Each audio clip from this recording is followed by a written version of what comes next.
Bruce Lee एक ऐसा नाम जो सिर्फ नाम नहीं बल्कि एक मार्शल आर्ट्स के लेजेंड को दर्शाता है। ब्रूस ली को कौन नहीं जानता। ब्रूस ली भले ही ज्यादा साल नहीं जिए, वह 32 साल की एज में ही इस दुनिया को छोड़कर चले गए, लेकिन 32 साल में ही वो कुछ ऐसा कर गए जिसने पूरी दुनिया को सोचने पर मजबूर कर दिया। आज मैं आपको ब्रूस ली की कोई कहानी नहीं बताऊंगा, क्योंकि आपको इंटरनेट पर बहुत वीडियो मिल जाएंगी जिसमें ब्रूस ली की कहानी होती है, लेकिन आज मैं जो आपको बताऊंगा वो सबसे हटकर होगा और शायद ही आपने पहले सुना होगा। तो वीडियो को स्टार्ट करने से पहले अगर आपने हमारे चैनल को सब्सक्राइब नहीं किया तो प्लीज हमारे चैनल को सब्सक्राइब कीजिए। तो चलिए वीडियो को स्टार्ट करते हैं। आज हम बात करेंगे ब्रूस ली की पावर के बारे में और साथ ही साथ वो टेक्निक भी जानेंगे जिससे ब्रूस ली इतने फास्ट और पावरफुल बने।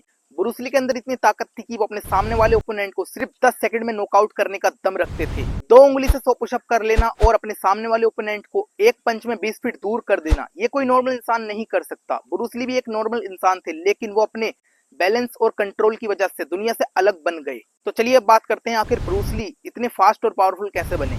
सबसे पहला रीजन है बैलेंस एंड कंट्रोल। अगर किसी इंसान ने अपना बैलेंस एंड कंट्रोल इंप्रूव कर लिया तब भी अपने सामने वाले ओपोनेंट पर डायरेक्ट किक या पंच नहीं मारता है, बल्कि वो अपनी पावर, टाइमिंग और स्पीड को एक साथ एक पॉइंट पर डालता है। ठीक ऐसे ही थे ब्रूस ली। ब्रूस ली ने अपना बैलेंस एंड कंट्रोल इतना इंप्रूव कर लिया था कि वो अपने सामने वाले ओपोनेंट पर अपनी पावर और टाइमिंग और स्पीड को एक साथ डालते थे, जिससे उनका ओपोनेंट उनके एक पंच या किक में 20 फीट दूर जाकर गिरता था।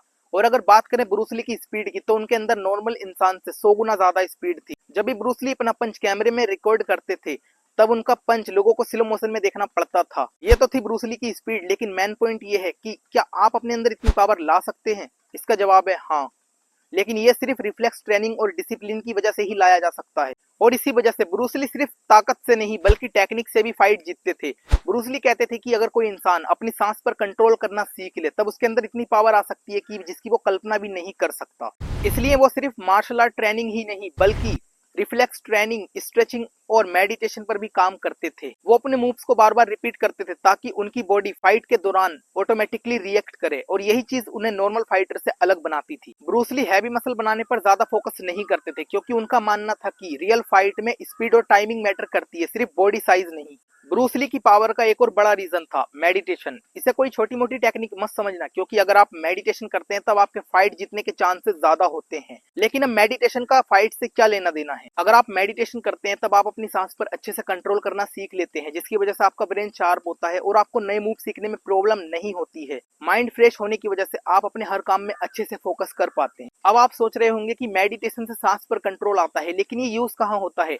देखिए, जब भी आप फाइट करते हैं तब फाइट में सबसे ज्यादा इंपॉर्टेंट सांस पर कंट्रोल करना होता है। जब भी आप फाइट करते हैं तब फाइट के दौरान अगर आप जितना तेज सांस अंदर बाहर करेंगे उतनी ही चांस है कि आप वो फाइट हार जाएं। और हाँ, एक और चीज, सांस पर कंट्रोल करने का मतलब ये नहीं है कि आप बिना सांस के जी सकते हो या फिर अपनी सांस को बहुत ज्यादा टाइम तक रोक कर रख सकते हो, बल्कि इसका मतलब यह है कि आप अपनी सांस को कुछ लिमिटेड टाइम तक रोक कर रख सकते हो या फिर उस पर कंट्रोल कर सकते हो। और इसी के साथ आता है हमारा लास्ट और सबसे important reason, practice. Bruce Lee मानते थे कि सिर्फ चैंपियन बनना काफी नहीं होता, रियल पावर आती है प्रैक्टिस करने से। अब अगर मैं आपसे पूछूं, 2 लोग हैं जिसमें से पहला मार्शल आर्ट्स चैंपियन है और दूसरा एक नॉर्मल इंसान है जो काफी टाइम से सिर्फ एक किक की प्रैक्टिस कर रहा है, और अगर हम इन दोनों को कंपेयर करें तो ज्यादातर लोग कहेंगे कि चैंपियन बेटर होगा। लेकिन ब्रूस ली की सोच इसके बिल्कुल अपोजिट थी। ब्रूस ली कहते थे कि मैं उस इंसान से नहीं डरता जिसने 10,000 किक की प्रैक्टिस एक बार की हो, मैं उस इंसान से डरता हूं जिसने एक किक की प्रैक्टिस 10,000 बार की हो। यानी अगर कोई इंसान एक ही मूव की प्रैक्टिस बार बार करता है तब वो उसका मूव एक चैंपियन से भी ज्यादा डेंजरस साबित हो सकता है। तो दोस्तों, ये थी ब्रूस ली की पावर से जुड़ी कुछ टेक्निक जिसकी मदद से ब्रूस ली एक मास्टरपीस बन गए। अगर आपको हमारा वीडियो पसंद आया हो तो वीडियो को लाइक जरूर करें, और अगर आप ऐसे ही इंटरेस्टिंग और इन्फॉर्मेटिव वीडियोस देखना चाहते हैं तो चैनल को सब्सक्राइब करना ना भूलें। मिलते हैं किसी नेक्स्ट वीडियो में।